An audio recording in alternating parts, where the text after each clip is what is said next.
રાજકોટની અંદર ગુંડા તત્વોના અડ્ડા પર સતત 2 દિવસ ડિમોલિશનની કામગીરી હાથ ધરવામાં આવી છે. રાજકોટ મનપા દ્વારા તમામ ગેરકાયદેસર દબાણો દૂર કરવામાં આવ્યા છે, જેને લઈ વિગતવાર ચર્ચા કરીએ. નમસ્કાર, આપ જોઈ રહ્યા છો ન્યૂ ભારત ન્યૂઝ અને હું છું આપની સાથે વલ્લરી વ્યાસ. રાજકોટના જંગલેશ્વરમાં મેગા ડિમોલિશનની કામગીરી આજ રોજ પૂર્ણ કરવામાં આવી છે. 1500 જેટલા ગેરકાયદેસર બાંધકામો પર દાદાનું બુલડોઝર ફરી વળ્યું છે.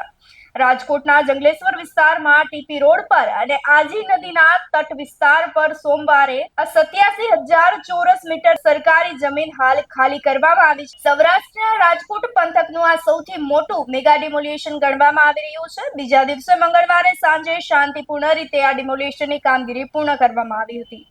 સવારથી સાંજ સુધી 83 જેટલા જેસીબી સહિતના 260 જેટલા વાહનોની મદદથી જે છે તે 390 મકાનો તોડી પાડવામાં આવ્યા હતા. આ સાથે જ સલામતીના ભાગરૂપે ડિમોલિશન વિસ્તારની શેરીઓ પાસે પીળા પટ્ટા અને પતરાની આડશો મૂકવામાં આવી હતી. તો જાહેર સલામતીના કારણથી આ વિસ્તારમાં અનધિકૃત લોકો માટે નો એન્ટ્રી જાહેર કરવામાં આવી હતી. મનપા તંત્રના સૂત્રોના જણાવ્યા અનુસાર ગઈકાલે સોમવારે નદીના તટ પાસે કાચા છાપરાવાળા મકાનો ને પ્રાથમિકતા આપી અને તેને પ્રથમ દૂર કર્યા હતા.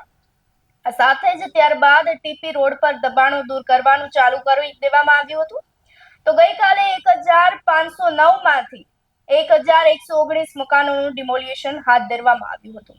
ત્યારબાદ એવા મકાનો બાકી રાખવામાં આવ્યા હતા જે પાકા સ્લેબવાળા, ગ્રાઉન્ડવાળા અને +1 આ સાથે જ ગ્રાઉન્ડ+2, ગ્રાઉન્ડ+4 સુધીના મકાનો જંગલેશ્વર વિસ્તારમાં મળી આવ્યા હતા. બાદમાં ડિમોલિશન મંગળવારે બીજા દિવસે હાથ ધરવામાં આવ્યું હતું.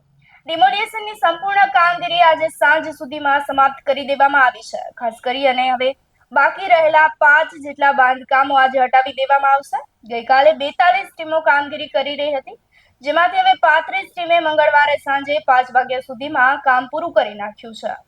છેલ્લે 7 ટીમો કે જે લગભગ 49 જેટલા મકાનોમાં કામગીરી કરી રહી છે. આ સાથે જ હવે 7 જેટલી ટીમોની મદદથી જે છે તે બાકી રહેલ બાંધકામ દૂર કરવાની કામગીરી તંત્ર દ્વારા હાથ ધરવામાં આવી રહી છે.